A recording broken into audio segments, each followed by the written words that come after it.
6 महीने में थमा देती है। इससे जो है हमारे लोगों को भरमा रही है। 5 किलो राशन देके हमारे लोग खुश हैं। डॉक्टर बी आर अम्बेडकर साहब ने कहा है, बाबा साहब भीमराव अम्बेडकर साहब ने कहा है, जिस समाज को हराम की खाने की आदत पड़ जाती है वो समाज कभी भी न्याय की लड़ाई को नहीं लड़ सकता। साथियों, वो न्याय की लड़ाई कभी नहीं लड़ सकता। सोचिए, जिसका आप कर्जा खा रहे हैं उससे आप कभी लड़ सकते हैं क्या? उससे आप कभी नहीं बोल सकते। मुंह उठा के मुंह लगा के मुंह नहीं बोल सकते, उससे नजर मिला के नहीं बोल सकते, क्योंकि आप उसका खा रहे हैं। डॉक्टर बी आर अम्बेडकर साहब के वचनों पे चलो, सत्ता के अधिकारी बनो।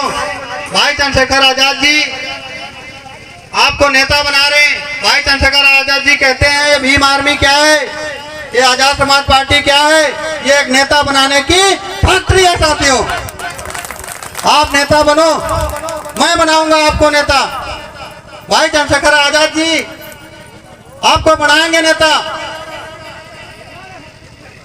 मेरे द्वारा आप बनेंगे नेता।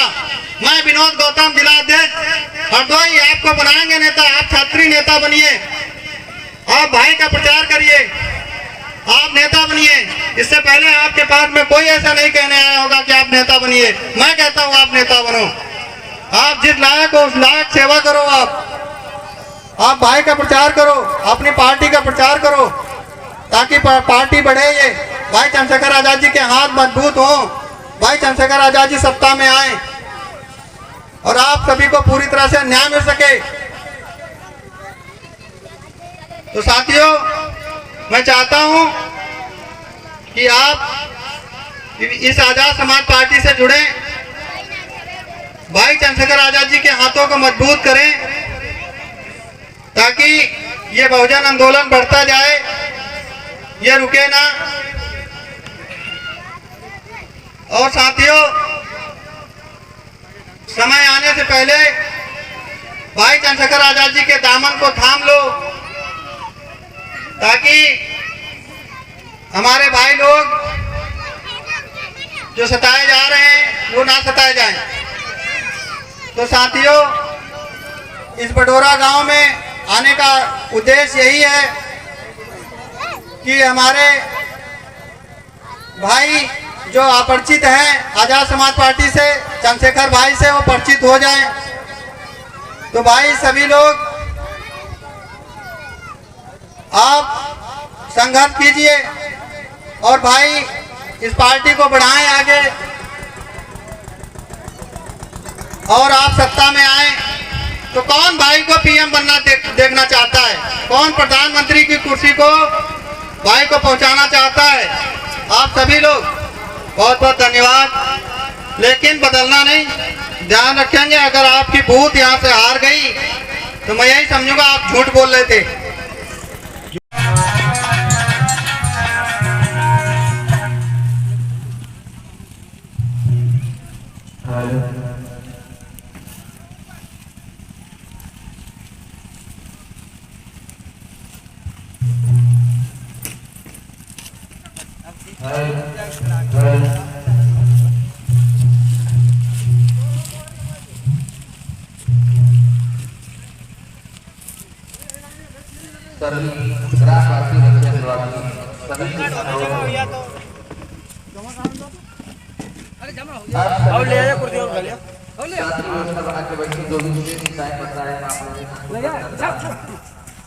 आप कुर्सी को हिलाने का काम करो। हिलाना ये है, हिलाने का काम ये है कि आप कुछ नहीं कर सकते तो भाई के लिए दुआ मनाओ कि भाई एक ऐसे महान नेता की, भाई चंद्रशेखर आजाद जी की सरकार बने तो हमारी बहनें सुरक्षित रहें, हमारे बच्चे सुरक्षित रहें, और हमारा परिवार सुरक्षित रहे, और हमारे महापुरुष सुरक्षित रहें, और हमारे जितने भी हमारे 85% में हैं लोग, SC ST OBC दलित भाई, ये हमारे अल्पसंख्यक के लोग, हमारे मुस्लिम परिवार से, और हमारे जितने भी हमारे 85% में बहुजन परिवार में आते हैं, सभी खुशहाल जिए। साथियों, हमारे ऐसे महान नेता का सरकार आए, आजाद समाज पार्टी। तो साथियों, आप भाई चंद्रशेखर आजाद जी का साथ दो, ताकि भाई सत्ता में पहुंचे आप अगर कुछ नहीं कर सकते तो दुआ मनाओ भाई के लिए, खटिया पे लेटे लेटे। बाबा अगर आप कुछ कर सकते हैं, हमारे भाई लोग कहते हैं हम तो पढ़े लिखे नहीं हैं। अरे भाई चंद्रशेखर आजाद जी सबको मौका देते हैं, भाई चंद्रशेखर आजाद जी सबको मौका देते हैं। आप पार्टी से जुड़ो, भाई चंद्रशेखर आजाद जी नेता बनने का आपको मौका दिए हैं। आप चाहे पढ़े लिखे हो या ना हो, आप पार्टी से जुड़ो, आप क्षेत्रीय नेता बनो, आप भाई का प्रचार करो, भाई आपके साथ में हैं। आपको यह सोचने की जरूरत नहीं है कि मैं तो पढ़ी लिखी नहीं हूँ, मैं तो कुछ नहीं कर सकती हूँ, मैं तो पढ़ा लिखा नहीं हूँ, मैं कुछ नहीं कर सकता हूँ। आप बहुत कुछ कर सकते हैं। ये एक वोट, आपका एक वोट प्रधानमंत्री बना देता है, मुख्यमंत्री बना देता है, संसद बना देता है, विधायक बना देता है। आप ही जैसे लोग बना के भेजते हैं, दादा कोई बाहर से नहीं आता है, बाहर से कोई भी नहीं आता है बनाने के लिए। आप जब आप मोहर लगाते हैं तभी वहां से बनने के लिए संसद और विधायक पहुंचते हैं, लेकिन जब वोट इनको मिल जाती है, जब बन जाते हैं, तब आपके हकों की बात नहीं करते हैं। आपकी हकमारी होती रहती है सरासर। अभी संविधान को खत्म करने की बात की जा रही है। अगर अभी तो संविधान है, अगर जिस दिन संविधान नहीं रहेगा उस दिन क्या करेंगे सोचो। आप सोचो, एक बार अपने बारे में सोचो, अपने बच्चों के बारे में सोचो। क्या आप अपने बच्चों को जवाब दे पाएंगे? जैसे संविधान खत्म हो गया, क्या आप अपने आप को माफ कर पाएंगे? क्या आप जीवित रह पाएंगे? मैं तो नहीं रह पाऊंगा। हमारे चंद्रशेखर आजाद जी कहते हैं अगर संविधान खत्म हो गया तो मैं उसी दिन गोली मार लूंगा। बड़े शर्म की बात है कि आप 85% हैं, फिर भी ये संविधान खत्म करने की बात की जा रही है और हमारे लोग चुपचाप बैठे हुए नहीं सोचते हैं। अरे जब अभी संविधान है तब तो जीने का अधिकार नहीं दे रहे लोग।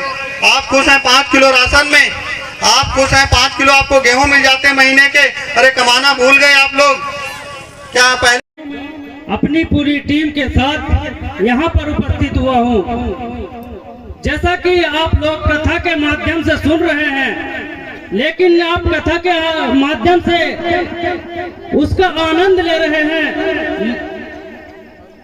यहाँ पर जो कथा हो रही है, बहुजन समाज के लोग आप लोगों ने क्या सीखा? 5 दिन हो गया है कथा चलते चलते। यहाँ पे आप लोगों ने तो यहाँ पे खाली मस्तियां ली होंगी, लेकिन हमारे बहुजन समाज के महापुरुषों ने अपना त्याग और बलिदान दिया है। माताओं बहनों, माता सावित्रीबाई फुले ने, जिन्होंने अपने ऊपर कीचड़ का प्रहार सहा है, लेकिन आप लोगों को शिक्षित बनाया। आप लोग इस शिक्षा का महत्व समझिए। बहुजन समाज के लोग शिक्षा का महत्व जिस दिन समझ जाएंगे, उस दिन हमारा बहुजन समाज और भारत एक सोने की चिड़िया के नाम से जाना जाएगा।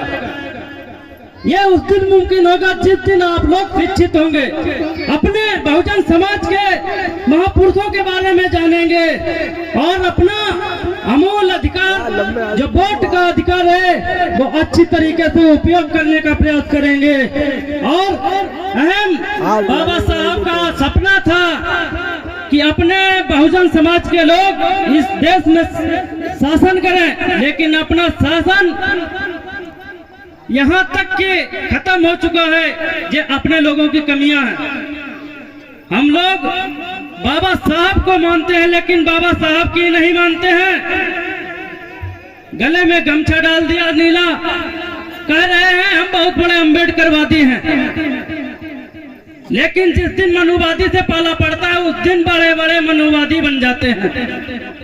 जिस दिन अपने ये सपना बाहर निकालोगे मनुवादी का, उस दिन आप एक अम्बेडकरवादी माने जाओगे। ठीक है, क्रांतिकारी जय भीम। जय भीम।